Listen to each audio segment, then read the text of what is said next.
ఈ స్తోత్రం హల్లెలూయా. చేరువచ్చిన మీ అందరికి కూడా మన ప్రభువైన యేసుక్రీస్తు నామములో వందనాలు. మీ అందరికి వందనాలు. మంచిది. కొన్ని నిమిషాలు ఈ శ్రమ ధ్యానాల యొక్క కూడిక 19వ దినం తారీఖు వచ్చేసరికి ఈరోజు 27వ తారీఖు 19 దినాలు. ఈ 19వ దినం ఈరోజు కొన్ని నిమిషాలు దేవుని మాట మనం ధ్యానం చేద్దాం. మన మూల వాక్యం యెషయా గ్రంథం 53వ అధ్యాయం 5వ వచనం. మూల వాక్యం యెషయా గ్రంథం 53వ అధ్యాయం 5వ వచనం. రైట్. మైక్ చదువుమా. మన అతిక్రమ క్రియలను బట్టి అతడు గాయపరచబడిన. మన అతిక్రమ క్రియలు బట్టి అతడు గాయపరచబడిన. చాలు. సామెతల గ్రంథం 3వ అధ్యాయం తీసిపెట్టుకో. చిన్న ప్రార్థన. ప్రేమ కలిగిన తండ్రి, స్తోత్రాలు ప్రభువా. ఈ శ్రమ ధ్యానాల కూడికలో 19వ దినం ఈరోజు ప్రభువా. ఈ రాత్రి నాయన చేరొచ్చిన బిడ్డలతో మాట్లాడు. ఎంత శ్రద్ధతో ఉంటున్నా వారితో మాట్లాడు. నాతో మాతో మా అందరితో మాట్లాడు. ఈ మాటల ద్వారా మేమందరం బలపరచుకుంటూ సహాయం చేయండి. యేసు నామములో తండ్రి, ఆమేన్. మంచిది. చదువు. సామెతల గ్రంథం 3వ అధ్యాయము చదువు. 3వ మాట, 3వ వచనం. దయను సత్యమును ఎన్నడూ నిన్ను విడిచి పోనీయకుము. దయను సత్యమును ఎన్నడూ విడిచిపోతే ఏమైంది? విడిచిపోతే దయను సత్యమును ఎన్నడూ నిన్ను విడిచిపోనీయకుము. పోనిస్తే పరిస్థితి అతిక్రమము కదా. అతిక్రమము బయటపడిపోయింది. అతిక్రమం వెంటాడితే ఈ మాటలు మొదటి చూడమ్మా. మొదటి చదువు. నా కుమారుడా, నా కుమారుడా, నా ఉపదేశము మరవకము, నా ఆజ్ఞలను హృదయపూర్వకముగా కైకొనుము. చాలా మన చదువు అక్కడే ఉంటాం.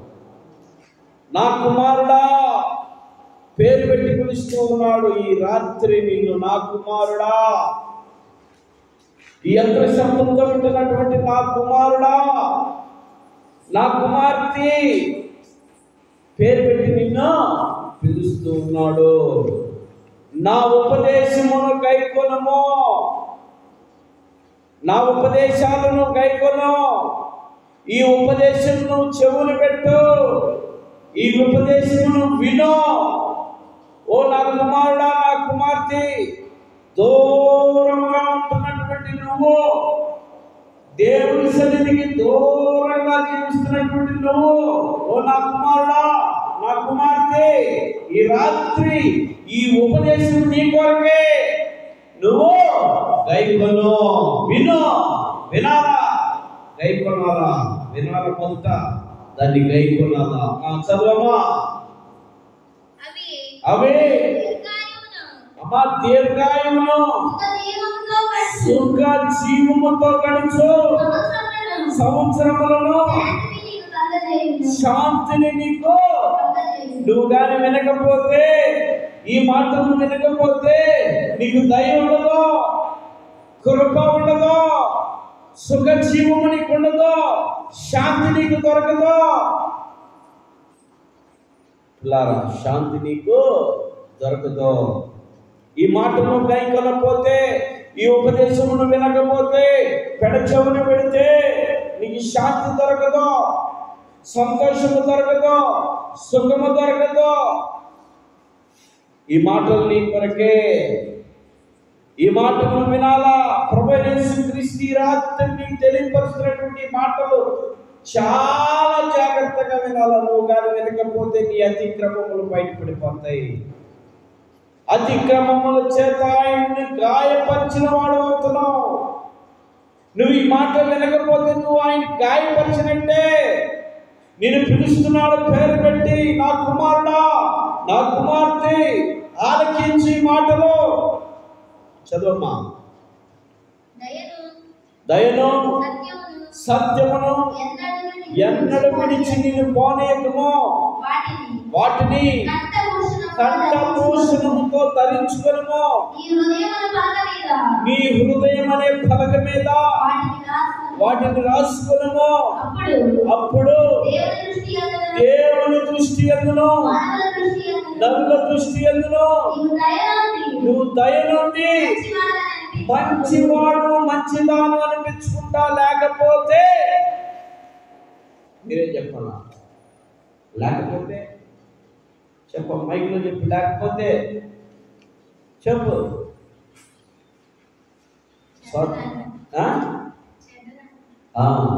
చెడ్డదానివి, చెడ్డవాడివి. దేనికో తెలుసా?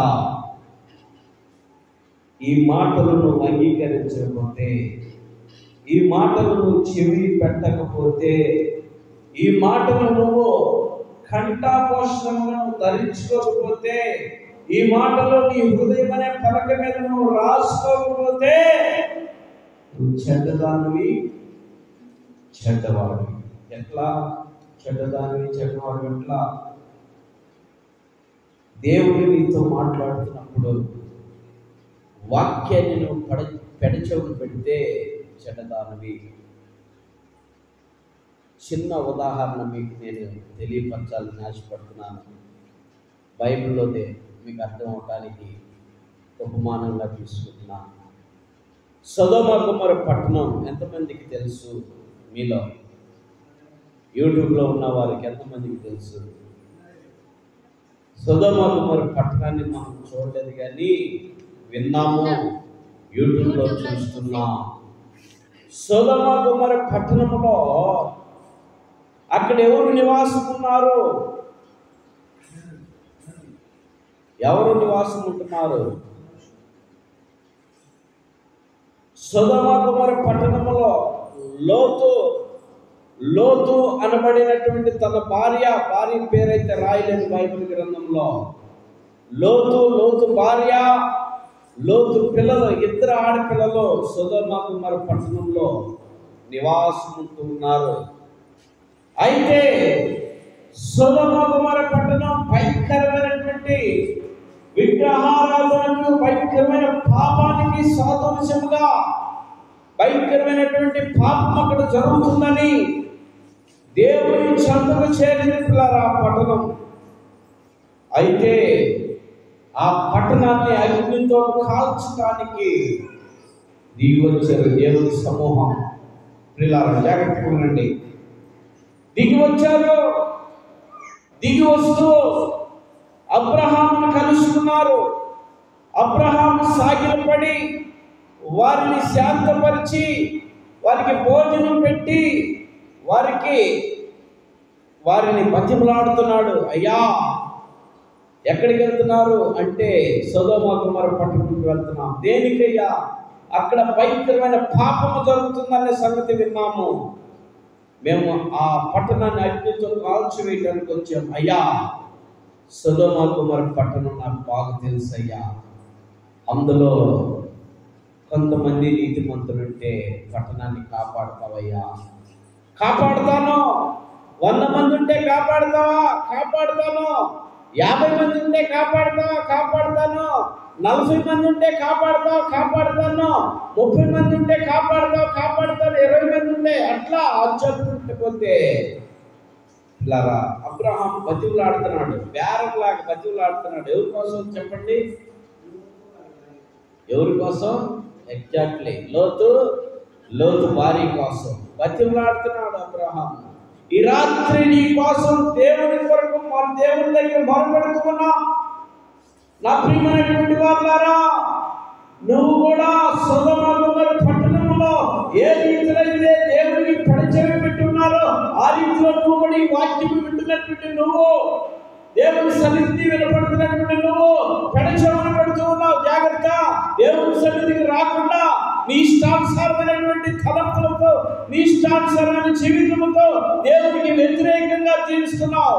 ఈ రాత్రి నిన్ను పిలుస్తూ ఉన్నావు, నా కుమారుడా, నా కుమార్తె రా దేవుని సన్నిధికి అని పిలుస్తూ ఉంటే నువ్వు పడిచోరు పెడుతూ నీ ఇష్టానుసారమైనటువంటి జీవితం జీవిస్తున్నావు. ఒక్కసారి ఆకాశం తెరవబడి పిడుగులు పడితే నీ పరిస్థితి ఏంటి?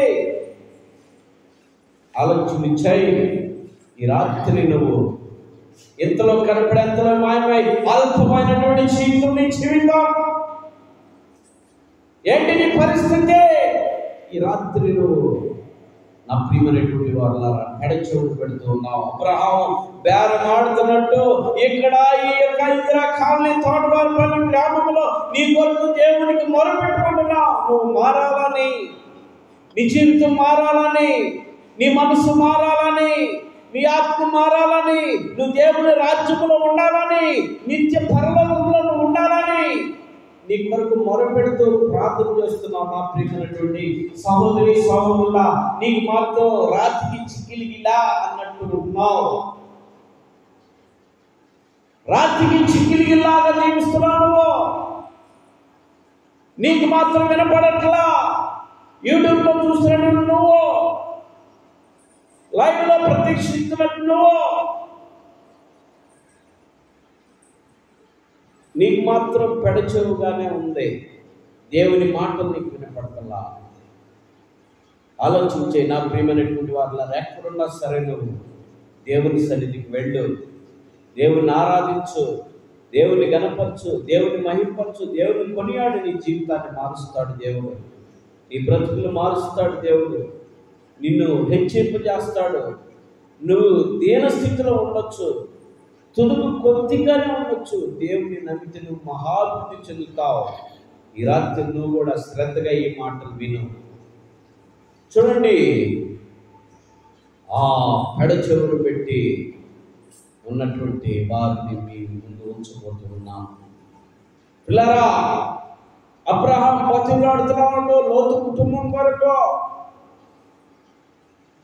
లాభం లేదయ్యా అని వెళ్ళిపోయారు. సొదొమ గొమొర్రా పట్టణంలోకి వెళ్ళిపోయినప్పుడు లోతు వారిని సాష్టాంగం పడి వాళ్ళ ఇంటికి తీసుకెళ్ళాడు. అయ్యా, ఈ ఊరికి గెస్ట్లు అట్టుంది, మీరు రండి అయ్యా అని తన గృహానికి తీసుకెళ్ళి వాళ్ళకి అన్నపానములు వారికి పంచినప్పుడు వాళ్ళు మరి అన్నపానములు పుచ్చుకొని వాళ్ళని చంపాడు. ఏమని తెలుసా? లోతు భార్యకి వారిద్దరు బిడ్డలకు చెబుతూ ఉన్నమాట, ఈ రాత్రి ఈ పట్టణాన్ని అగ్నితో కాల్చివేయబోతున్నాం, అందుకే మేము వచ్చింది.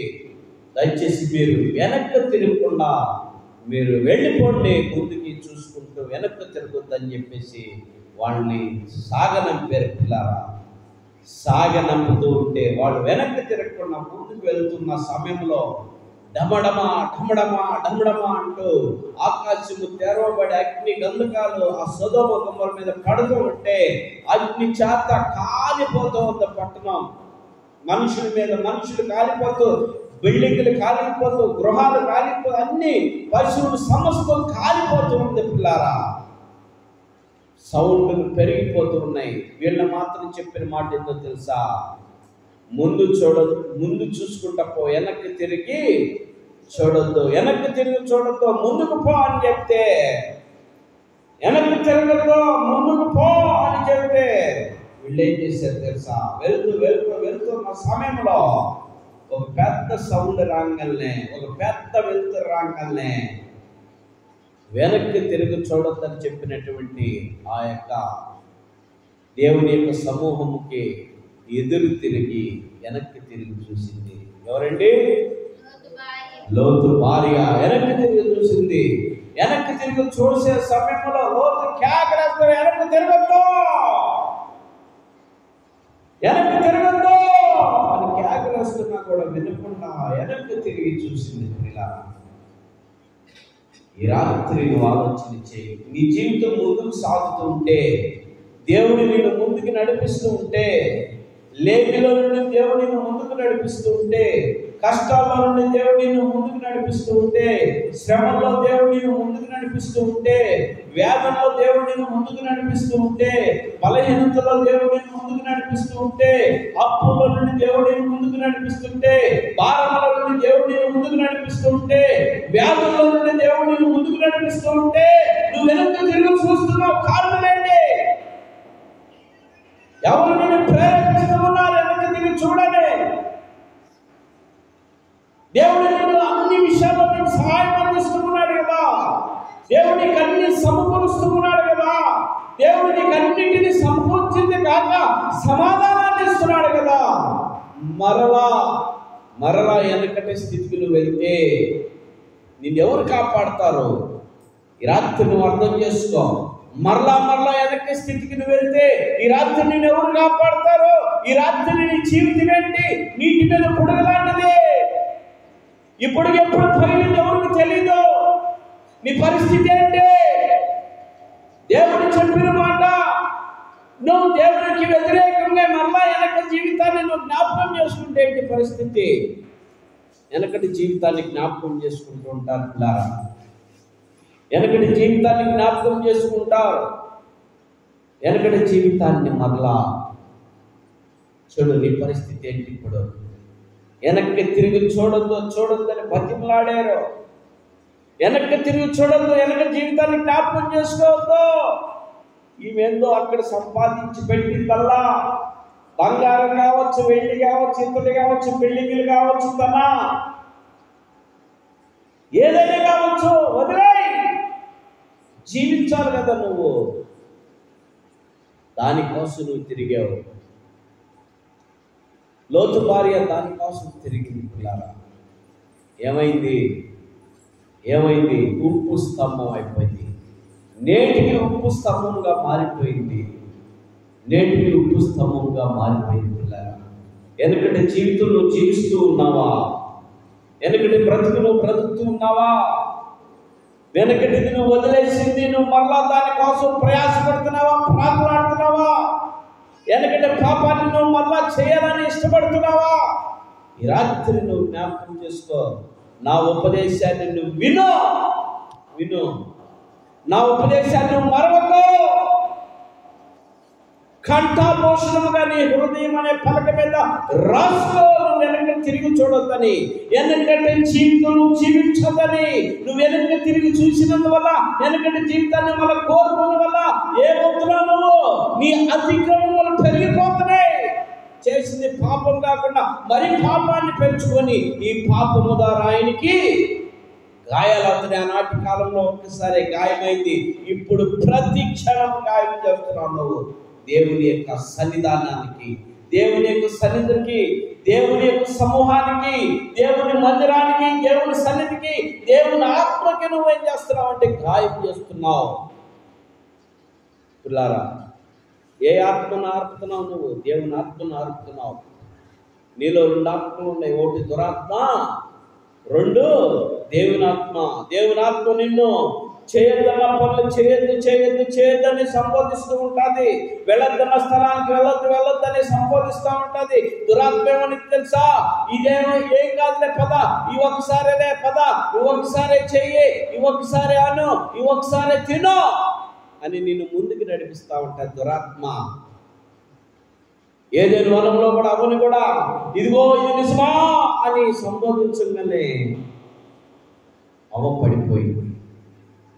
ఈ ఒక్కసారేలే కానీ, ఈ ఒక్కసారే రాపో, ఈ ఒక్కసారే కదా సినిమా, ఈ ఒక్కసారే కదా షికారు, ఈ ఒక్కసారే కదా అది, ఒక్కసారే కదా ఇదని, ఒక్కసారే కదా నేను మరలా చేసిన దాన్ని విడిచిపెట్టి మరలా చేయడానికి వెళ్తే కక్కిన కూడికి ఇష్టపడినటువంటి కుక్క జీవితం అయిపోయింది నీకు.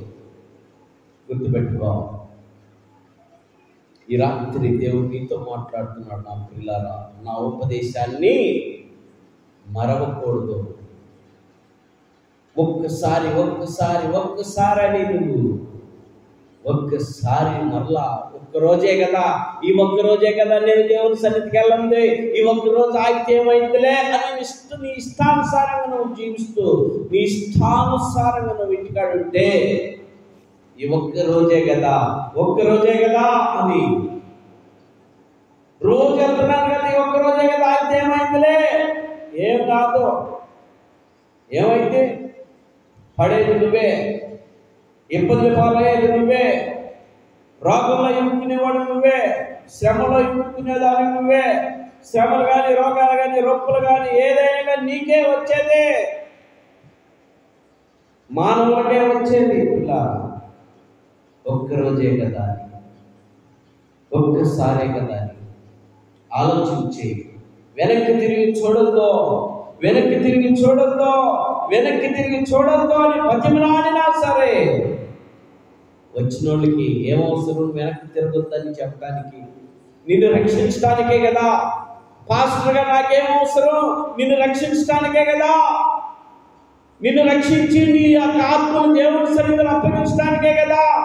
నువ్వు పరలోకంలో ఉండటానికే కదా నా ప్రయాస, నా భారం అదే కదా, నా బాధ్యత అదే కదా. నీ కొరకు నీ దగ్గర నుండి నాకేం అవసరం లేదు కదా. యేసు నీ దగ్గర నుండి ఏమి కోరట్లేదు పిల్లారా. నీ దగ్గర నుండి నాకేం అవసరం లేదు. భూమి ఆకాశమును కలుగు చేసిన వాడిని నేను, భూమి ఆకాశమును కలుగు చేసినటువంటి వాడిని నేను. నా దగ్గర నాకు నీ దగ్గర ఏమీ అవసరం లేదు. కానీ నీ దగ్గర ఏమి కావాలి నాకంటే నీ హృదయం కావాలని ఈ రాత్రి నీకు యేసు తెలియపరుస్తూ ఉన్నాడు. ఈ రాత్రి నీకు తెలియపరుస్తున్న మాట, నీ హృదయం కావాలని. నీ హృదయముకు ఘోరమైన పాపముతో నిండిపోయి ఉన్నది. నీ హృదయాన్ని తెరో, ఆ హృదయంలోకి నేను ప్రవేశిస్తాను.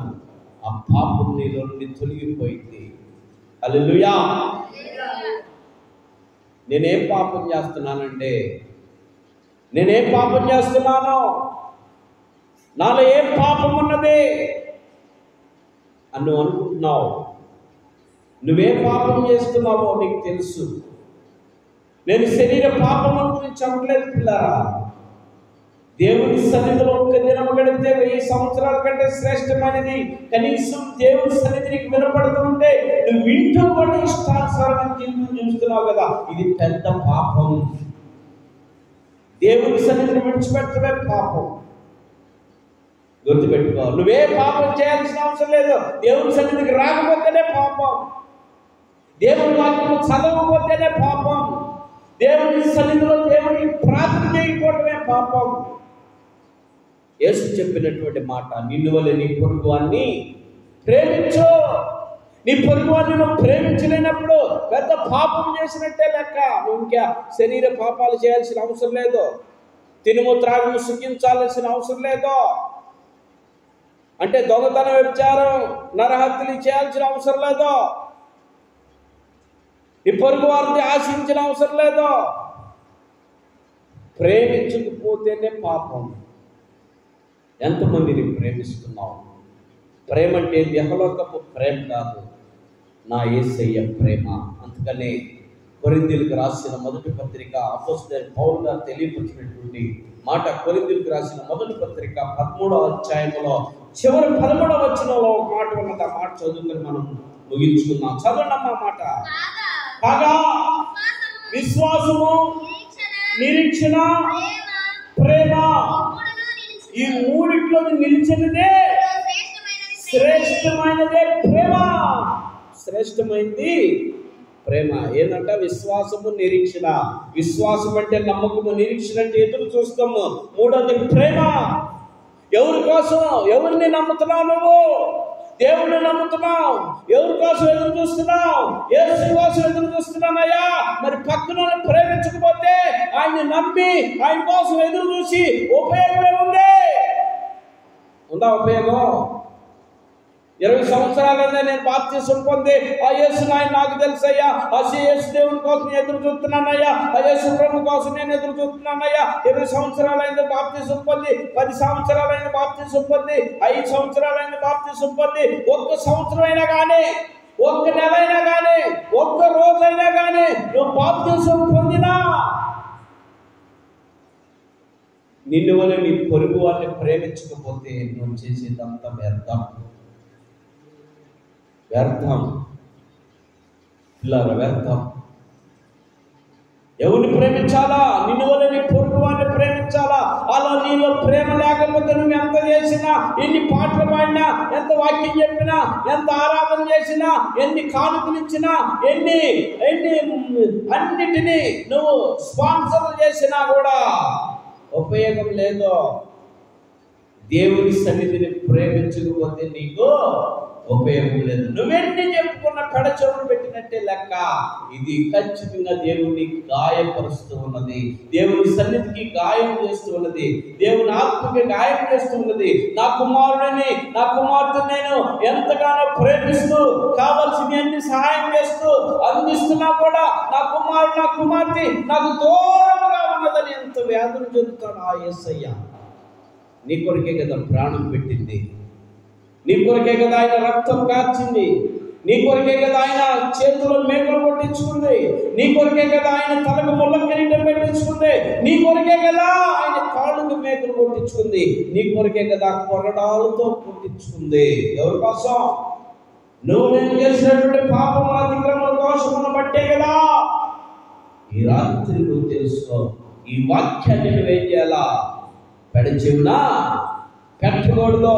పెడచెవుని పెడితే గాయం పాలు, గాయం చేసిన వాడివి, గాయం చేసిన దాని మొత్తం అది చివరికి అది నీకే గుచ్చుకుంటుంది, నిన్నే పట్టుకుంటుంది, నిన్నే బంధిస్తుంది, నీ కుటుంబాన్ని బంధిస్తుంది, నీ కుటుంబీకులనే బంధిస్తుంది. ఆ గాయము నీ కుటుంబంలోనే గాయమైంది. ఆ గాయము ద్వారా నువ్వేది చల్లా చెదరైపోయే పరిస్థితి అయింది. ఎవరిని గాయపరుస్తున్నావు ఆలోచించాయి. ఆనాటి కాలంలో యూదులు ఒక్కసారి గాయపరిచింది. నువ్వు పుట్టిన మొదలుకొని తల్లి గర్భము నుండి నేటి వరకు నువ్వు యేసయ్యను ప్రతి విషయములో గాయపరుస్తూనే ఉన్నావు. ఈ గాయాలన్నీ కూడా పెద్ద గాయంగా మారిపోతున్నది. ఈ గాయమంతా కూడా మానాలంటే ఒక్కసారి నువ్వు ముందుకు పోతూ ప్రభువా నేను పాపినయని ఒప్పుకొని నీ శాశ్వత జీవితం ప్రభువులో సమర్పించుకుంటూ ముందుకు పోతూ ఉంటే ఆ గాయం మొత్తం మాని పిల్లరా, ఆ గాయం అని నా కుమారుడా, నా కుమార్తె అని మీకు పేరు పెట్టి పిలుస్తాడు. పిల్లరా, ఈ రాత్రి నువ్వు ఆలోచించే, వెనక్కి తిరిగి చూడంతో నీ జీవితం గడిచిపోయింది. నువ్వు చేసిన పాపముల, అపరాధములన్నీ గడిచిపోయి మరలా వాటిని జ్ఞాపకం చేసుకోవద్దు. దేవుని కోసం జీవించు, దేవుని కోసం జీవించు, దేవుని సన్నిధిలో జీవించు, దేవుని సన్నిధిలో అంటుకట్టుకొని జీవించు. నిన్ను బట్టి నిన్ను వల్ల నీ కుటుంబం రక్షించబడింది, నీ కుటుంబానికి రక్షణ కలిగింది, నీ కుటుంబం నిత్య జీవానికి వెళ్తారు. నువ్వు నిత్య జీవానికి వెళ్తావు, లేకపోతే నిత్య నరకానికి వెళ్లాల్సి వచ్చింది. అగ్ని ఆరదు, పురుగు సావదో, నీ జీవితం అంతా ఖాళీ ఖాళీ ఖాళీ ఖాళీ సావాల్సిందే. అవసరం లేదు నీకు. ఈ రాత్రి దేవుడు తెలియపరుస్తున్నాడు, నా కుమారుడా, నా కుమార్తె, నా ఉపదేశం నువ్వు విను. వినుటి వల్ల నీకు విశ్వాసం కలుగును, అది నిత్యము ఆయన రాజ్యానికి నేను తీసుకువెళ్తాను. పిల్లరా, చేరవచ్చినటువంటి నువ్వు మరి నీ హృదయాన్ని దేవునికి రాత్రి సమర్పించుకో. వింటున్నటువంటి నువ్వు ఈ రాత్రి నీ హృదయాన్ని దేవునికి సమర్పించుకో. యూట్యూబ్లో చూస్తున్న నువ్వు ఈ రాత్రి దేవునికి నీ హృదయాన్ని సమర్పించుకో. నిత్య జీవానికి వారసురాలు అవుతావు. నీ కుటుంబం, నీ బిడ్డలు ఆయన రాజ్యానికి వారసులు అవుతారు, నిత్య జీవంలో ఉంటారు. వినకపోతే, నీ బ్రతుకు మార్చుకోకపోతే, నీ ఉద్దేశాలు మార్చుకోకపోతే, నీ తలంపులు మార్చుకోకపోతే అగ్ని ఆరదు, పురుగు చావదు. అగ్నిలో కాలాల్సిందే, నరకములో వేతన పడాల్సిందే. ఈ స్థితి నీకు రాకూడదనే ఆ ప్రభు యేసుక్రీస్తు ప్రభు 2025 సంవత్సరాల క్రితం పునరుత్థానుడిగా తిరిగి లేచి మనందరి వరకు పరలోక రాజ్యాన్ని చేస్తూ ఉన్నాడు. ఇంకా పరలోకములో మంచి పట్టణముగా, బంగారు వీధుల్లో శృంగారముగా నేను అక్కడ ఆ వీధుల్లో నిన్ను నడిపించడానికి, ముత్యాలను నిన్ను నడిపించడానికి నీ కొరకు మంచి గృహాన్ని ఆయన తయారు చేసుకున్నటువంటి ఆ దేవుని యొక్క గృహంలో ప్రవేశించదు. అయితే నువ్వేం చేయాలి తెలుసా? ఈ మాటలు నువ్వు వినాలా, పెడచెవిని పెట్టద్దు. ఈ రాత్రి నువ్వు వింటున్నా, నువ్వు దేవునికి సమీపముగా ఉండు, దేవునికి దగ్గరగా జీవించు, దేవుని ఆశీర్వాదాలు పొందు. దేవుని కొద్ది మాటలు దీవించుగాక. ఆమేన్. ఆమె ఆమె మీ అందరికీ వందనాలు.